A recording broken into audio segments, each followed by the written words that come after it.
All right, so welcome to the show, Mr. Cleese. We're obviously great fans of you. Let's just start off by talking about the game. What's the experience of doing voice acting for a Bond game compared to playing Q in one of the Bond films?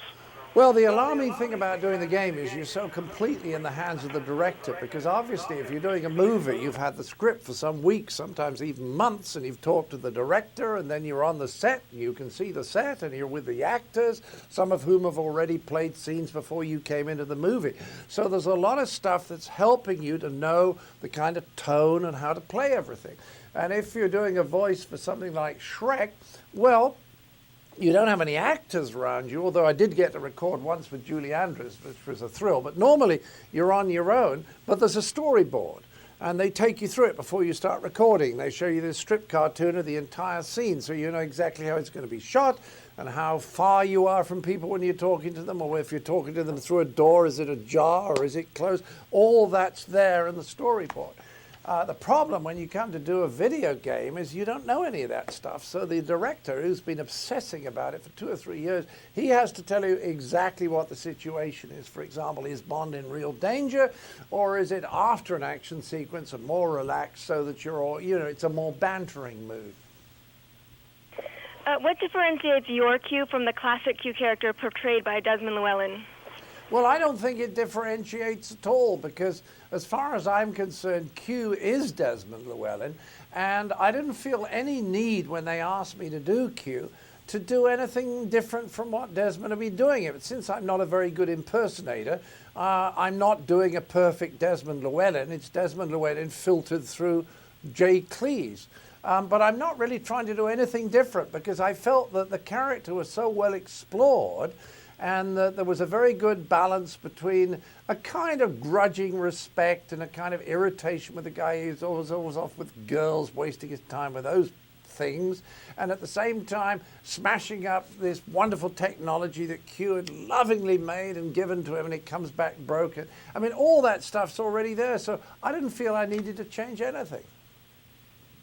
So you obviously know yourself better than probably anyone else. What is it like seeing your likeness inside a video game? Do you think it sort of lives up to your expectations, or do you see flaws there? Well, sometimes you see your likeness and it's a little bit startling, or you just think that's odd, or why did they do it like that? For example, when I saw Shrek 2, I was quite surprised, because the Shrek characters often look a little bit, and sometimes quite a lot, like the actors and actresses that are voicing the characters. And when I saw Shrek 2, the character's nothing like me at all. And he's sort of slightly bluff and short and slightly round. And that intrigued me, so I watched it very carefully. But when I saw me as Q, I thought, yeah, that's pretty much what I guessed. So I was very comfortable with it. What's been your impression of the entire Bond series, the movie series?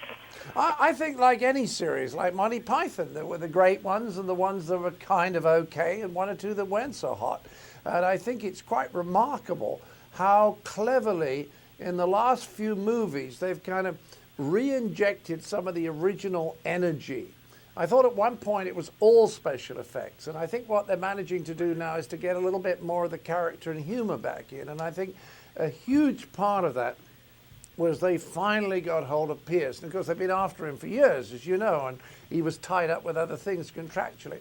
And I'm a huge fan of Pierce. I think I know people would be surprised. I actually think he's the best Bond, because for me, he's the one most like the Bond in the original Ian Fleming books, which I used to read when I was young.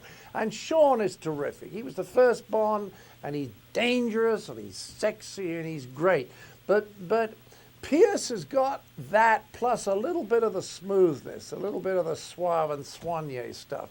And I think he's terrific. For me, he's my favorite Bond.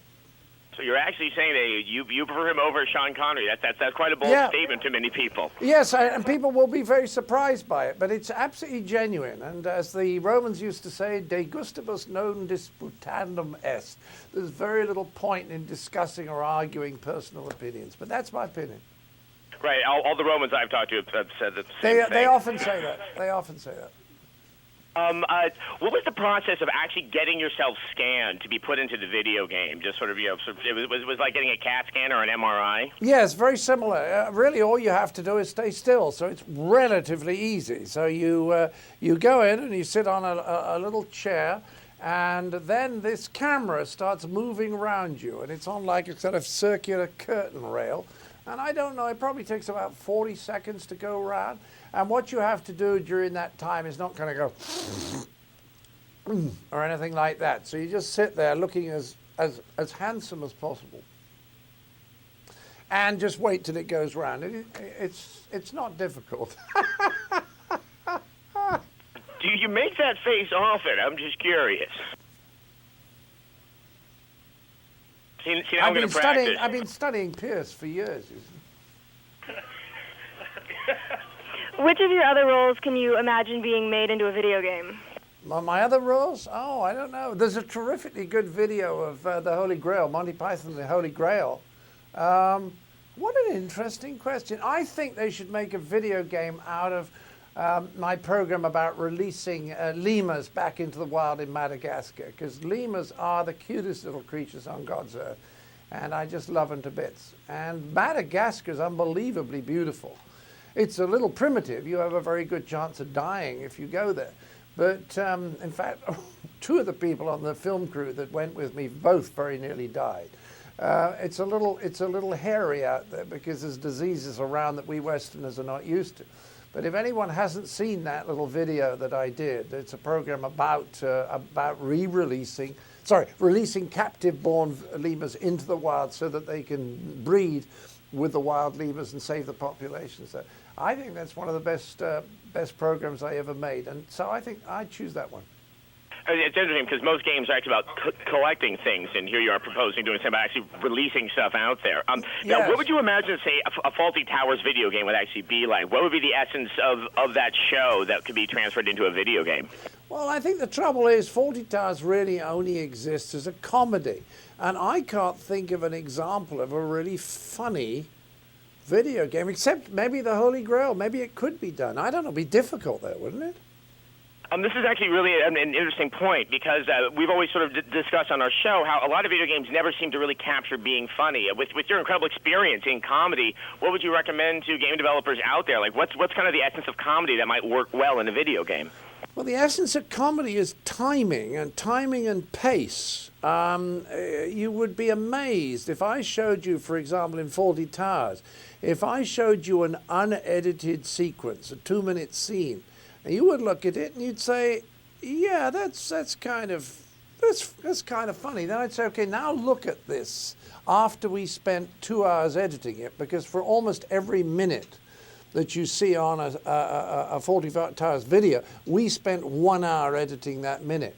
So if I then showed it to you, you'd really laugh. You'd say, but it's not very different, and yet the second one is really funny, and the first, and it's a question of tiny amounts of timing, just a few frames here and tighten a little bit there and take that one line out because it's redundant. And by keeping the pace very high, keeping it really sharp, it's funny.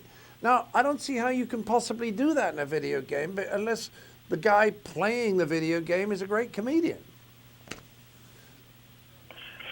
And do you play any video games yourself? I used to, and then they just got too complicated for old people who are tired and stupid.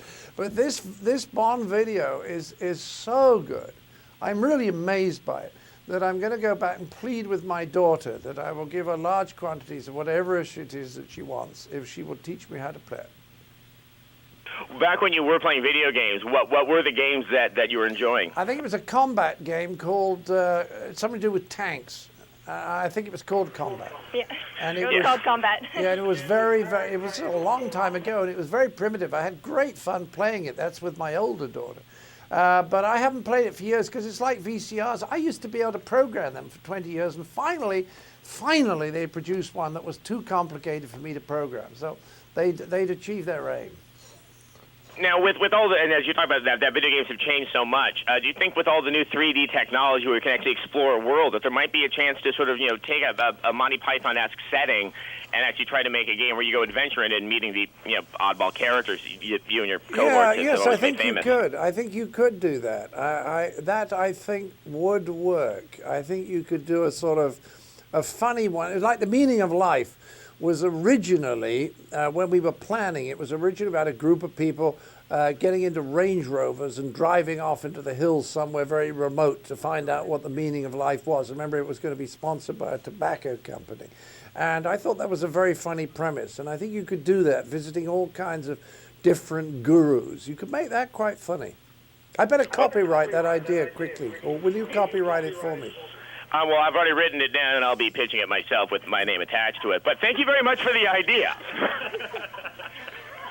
And that's all the time we seem to have here. But thank you very much for your time, John. It was an absolute pleasure to be talking with you. It was a pleasure talking to you, Adam and Morgan, whichever one you are. Great.